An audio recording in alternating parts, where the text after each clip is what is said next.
Salam sejahtera Malaysia.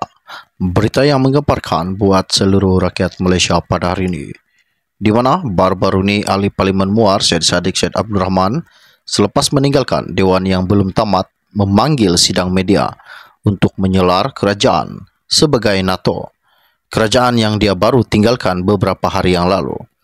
Ahli Parlimen Machang Wan Ahmad Faisal Wan Ahmad Kamal pula dalam gaya kebiasaannya sebagai seorang pakar istilah jargon politik telah menangani kerajaan sebagai pengamal pokbera politik. Kedua-dua mereka pernah duduk bersama dan berasingan dalam kerajaan.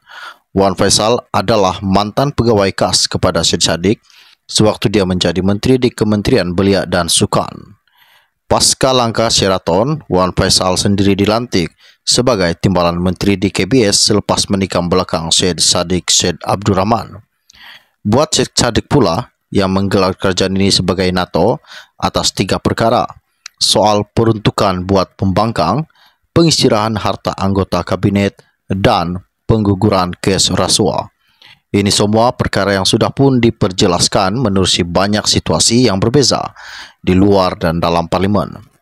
Dalam soal pengistirahan harta pula, Perdana Menteri Anwar Ibrahim sejak Januari telah menyatakan ketegasan beliau dan mengkritik amalan pengistirahan sedia ada sebagai sandiwara atau gimmick, dengan seterusnya mengarahkan agar mekanisme yang lebih telus dan menyeluruh disiapkan, bukan sekadar istihar tanpa format yang khususnya. Tidak sekadar kenyataan media, ia disepakati menerusi mesyuarat Jawatan Kuasa KAS Kabinet mengenai anti rasuah siri ke-17 bilangan 1 tahun 2023 yang dipengurusikan sendiri oleh Anwar Ibrahim pada Julai lalu. Dua perkara lain pula, pengguguran kes mahkamah yang tentu sekali yakin merujuk kepada kes timbalan menteri iaitu Ahmad Zahid Hamidi berbanding kes ahli Parlimen Pago iaitu Muhyiddin Yassin, telah dijawab dalam Dewan Parlimen pada hari ini secara terperinci oleh Azalina Othman Said atas kapasiti dirinya sebagai menteri yang menjaga undang-undang dan reformasi institusi.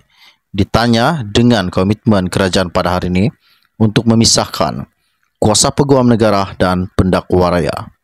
Malah isu pelepasan tanpa pembebasan DNAA Ahmad Zahid Hamidi juga telah dibawa kepada perhatian Jawatan Kuasa Pilihan KAS Parlimen selain bakal dijawab sendiri oleh Anwar di dalam Dewan Rakyat. Di masa yang sama juga, dalam soal peruntukan buat pembangkang, sudah berulang kali dalam Dewan diingatkan untuk memberi dan memulakan rundingan bersama kerajaan dalam soal tersebut. Langkah yang sama juga dibuat oleh Pakatan Harapan dalam penggal yang lalu.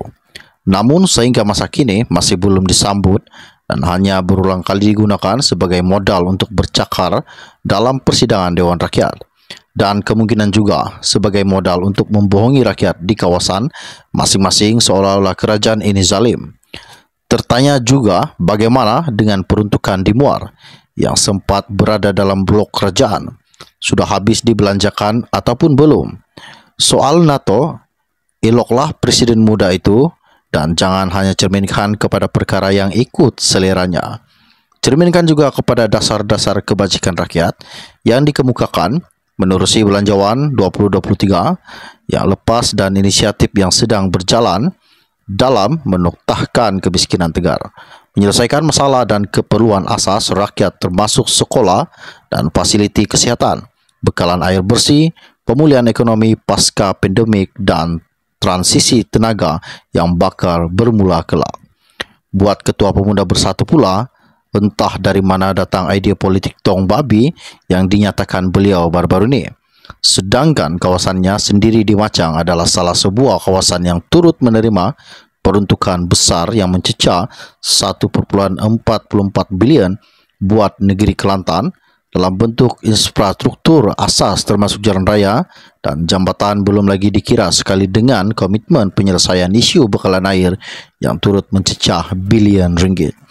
Tertanya juga adakah politik tong babi ini turut mengambil kira berapa banyak juga tong minyak masak yang dimiliki oleh anak pemimpin Perikatan Nasional.